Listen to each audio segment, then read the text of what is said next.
Full detail நான் முழுசா மறந்துட்டேன். சரியா.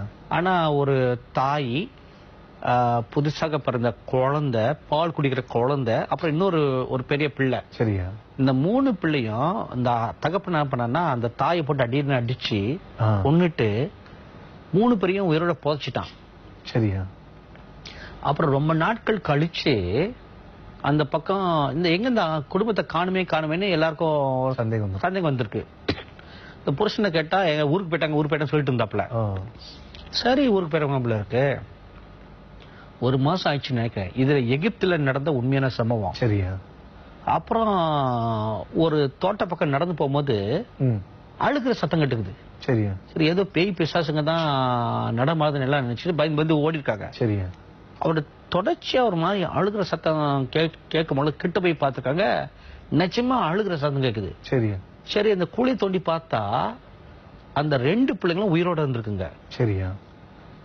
மண்ணெல்லாம் மூடி போடப்பட்டோம். அந்த 2 பிள்ளைங்கள், அந்த கை குழந்தையும் அந்த பெரிய பிள்ளையும் உயிரோட இருந்திருக்குது. சரியா. ஒரே ஆச்சரியம். நியூஸ் மீடியா எல்லாரும் வந்துட்டாங்க.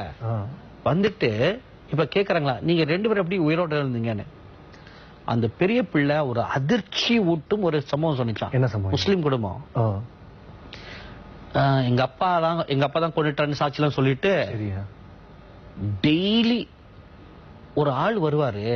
அவர் எங்க அம்மா தட்டி எழுப்புவாரு. எந்திரி, உன் பிள்ளைக்கு பால் கொடுன்னு சொல்லுவாரு. சரியா. எங்க அம்மா பால் கொடுப்பாங்க. அப்புறம் திரும்ப போய் படுத்துக்குவாங்க.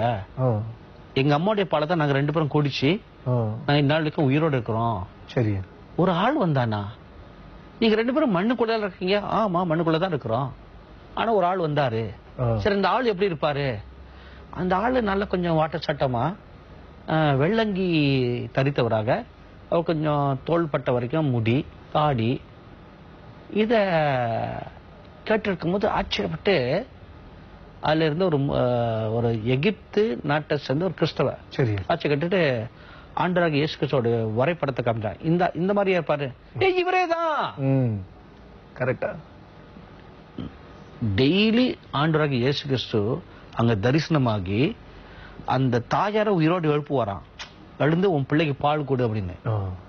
இந்த தாயை எழுந்துச்சு உயிர் பெற்று பால் கொடுப்பா. இது உண்மையா நடந்த ஒரு சம்பவம். எகிப்து தேசத்தை கதிகலங்க வச்சிச்சு. அப்போ ஒரு செத்து போன தாயை எழுப்பி பால் குடிக்க வைத்த ஆண்டவருக்கு இத செய்ய முடிந்தா அவரால் செய்ய முடியாத அதிசயமான காரியம் என்ன உண்டு? ஒண்ணுமே இல்லையா? எல்லாத்துக்கும் மேலாக இந்த வீடியோவை லைக் பண்ணணும், இந்த வீடியோவை கமெண்ட் பண்ணணும். இது பிடிச்சிருக்கு அப்படின்னா உங்களுடைய நண்பர்களுக்கு, சிநேகிதர்களுக்கு ஷேர் பண்ணணும்.